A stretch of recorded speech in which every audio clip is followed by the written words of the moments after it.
Hello everyone, welcome to keep learning by Swapnil. 2022 में ये PYQ आया है। आइए देखते हैं। क्वेश्चन कर रहा है 3 point charges of magnitude 5 microcoulomb, 0.16 microcoulomb and 0.3 microcoulomb are located at vertices ABC of right angle triangle whose sides are AB is equals to 3 centimeter, BC is equals to 3 root 2 centimeter and CA equals to 3 centimeter, and point A is the right angle corner. Charge at point A experience dash Newton of electrostatic force due to the other two charges. सो आइए इस question को हम diagram से solve करेंगे या फिर इसका diagram निकालेंगे। सबसे पहले तो एक राइट एंगल ट्रायंगल है कुछ इस प्रकार। ठीक है, ये जो है ये ए पॉइंट है। ठीक है, ये जो है ये बी पॉइंट है और यहाँ पर जो है सी पॉइंट है। ए पॉइंट जो है वहाँ पे जो चार्ज है उसको Q1 नाम देते हैं हम। ठीक है, सो Q1 चार्ज है जिसका वैल्यू है 5 × 10⁻⁻⁶ कूलम। ये 5 माइक्रो कूलम को मैंने क्या किया, 5 × 10⁻⁶ कूलम में कन्वर्ट कर लिया। ठीक है, B2 पे Q2 चार्ज है जिसका वैल्यू है 0.60 × 10⁻⁻⁶ कूलम, और C चार्ज पे Q3 चार्ज है जिसका वैल्यू है 0.3 × 10⁻⁻⁶ कूलम। ठीक है, अब क्या होगा कि Q3 चार्ज के कारण Q1 पे एक फोर्स आएगा एक इस साइड, क्योंकि दोनों पॉजिटिव है तो F1 नाम देते हैं, आप इस साइड आ जाएगा। और Q2 के कारण ए पॉइंट पे इस डायरेक्शन में फोर्स आएगा, वो भी रिपल्सिव होगा F2। दोनों के बीच जो होगा एक 90 डिग्री एंगल होगा। ठीक है, क्योंकि परपेंडिकुलर दोनों एक दूसरे पे। ठीक है, सो यहाँ से मैं सबसे पहले F1 का वैल्यू निकालूंगा, फिर F2 का वैल्यू निकालूंगा, और फिर हम क्या करेंगे दोनों का कुछ रिजल्टेंट होगा। ठीक है, Fr का वैल्यू निकालेंगे या फिर F नेट का वैल्यू निकालेंगे। सो F1 का वैल्यू निकालेंगे सबसे पहले।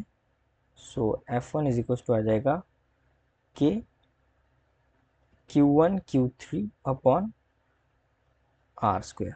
ठीक है, अब यहाँ पे हमें जो इन दोनों के बीच डिस्टेंस है वो भी गिवन है, कितना है वो लिख लेते हैं। सबसे पहले ए और बी के अंदर है 3 सेंटीमीटर। सो सेंटीमीटर को कन्वर्ट करेंगे हम मीटर में। सो 3 × 10⁻² मीटर। यहाँ पे बी सी गिवन है 3√2 × 10⁻² मीटर, और सी ए भी गिवन है 3 × 10⁻² मीटर। सो ये आ गया हमारा फार्मूला। यहाँ पे वैल्यूज को पुट करते ही आ जाएगा 9 × 10⁻⁹ इंटू Q1 कितना है 5 × 10⁻⁶, Q3 कितना है 0.3 × 10⁻⁶, अपॉन जो R है उसका स्क्वायर है तो ये आ जाएगा 9 × 10⁻⁴, R का स्क्वायर। सो 9 से 9 चला गया, ये आ जाएगा 5 × 10⁻⁹ इंटू 10⁻⁻⁶, तो हो जाएगा -12। ये 0.3 को मैं 3/10 लिख सकता हूँ। ठीक है, और ये डिनोमिनेटर में आ जाएगा फिर 10⁻⁴। सो ये आ जाएगा 5 × 3 50 × 10⁻⁹ इंटू 10⁻⁻12 इंटू ये नीचे के जो पावर से वो भी आ जाएंगे, 10⁻⁴ हो जाएगा, और 10 है तो -1 हो जाएगा। तो ये आ जाएगा 50 इंटू, देखिए -1 ये जाएगा -30, और 9 + 4 कितना होता है, 9 + 4 हो जाएगा 10⁻30 इंटू 10⁻, ये भी -30। सो सिर्फ आ जाएगा इसका 50 न्यूटन। ये हो गया F1। सिमिलरली F2 निकालते देखते हैं। F2 जो है वो कितना है के Q1 Q2 upon are square. यहाँ पर भी आर की वैल्यू क्या होगी, सेम ही होगी।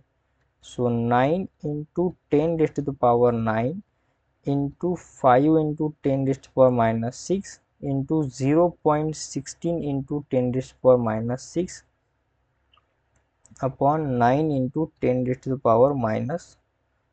सो 9 से 9 चला गया, ये आ जाएगा 5 × 10⁻⁹ इंटू 10⁻⁻⁶ -12 इंटू 0.16 है तो 16/100 लिख सकता हूँ। नीचे है 10⁻⁻⁴,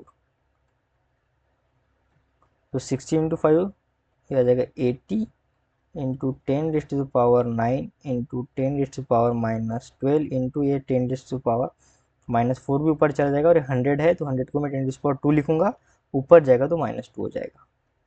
इसमें से एक ज़ीरो ले लेते तो 8 इंटू 10 इंटू 10⁻⁹ इंटू ये माइनस माइनस माइनस, सो आ जाएगा 10⁻⁴, ये -4 नीचे था, ऊपर प्लस होगा, ठीक है, सॉरी यहाँ पे, सो आ जाएगा -14 इंटू 10⁻⁴, सो 8 इंटू 8 1 है, 1 + 9 10, 10 + 4 14, सो 10⁻⁴ इंटू 10⁻⁻40, आंसर आएगा सिर्फ 8 न्यूटन। ये आ गया F2।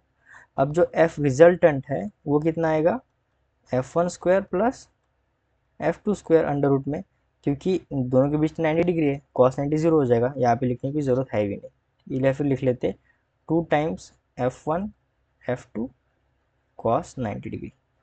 आपको पता है cos 90 जीरो, तो ये जीरो हो जाएगा। F1 का वैल्यू आया हमारा कितना 50² प्लस F2 का वैल्यू आया हमारा 8², और दोनों कैसे अंडर रूट में। 50 का स्क्वायर अगर करते तो वो कितना आता है 225, प्लस 8 का स्क्वायर करेंगे 64 अंडर रूट, इसको ऐड करेंगे तो ये आ जाएगा 9, सो आ जाएगा 289, ठीक है। 289 किसका स्क्वायर होता है 70 का, तो आ जाएगा 70 Newton. So 70 Newton is the right answer, यहाँ पे आ जाएगा 70 न्यूटन। सो आई होप आपको वीडियो सोल्यूशन अच्छा लगा होगा। वीडियो सोल्यूशन अच्छा लगा है तो चैनल को सब्सक्राइब कर दीजिए, वीडियो को लाइक कर दीजिए। मिलते हैं नेक्स्ट वीडियो सोल्यूशन में। कीप लर्निंग विद स्वप्निल के साथ।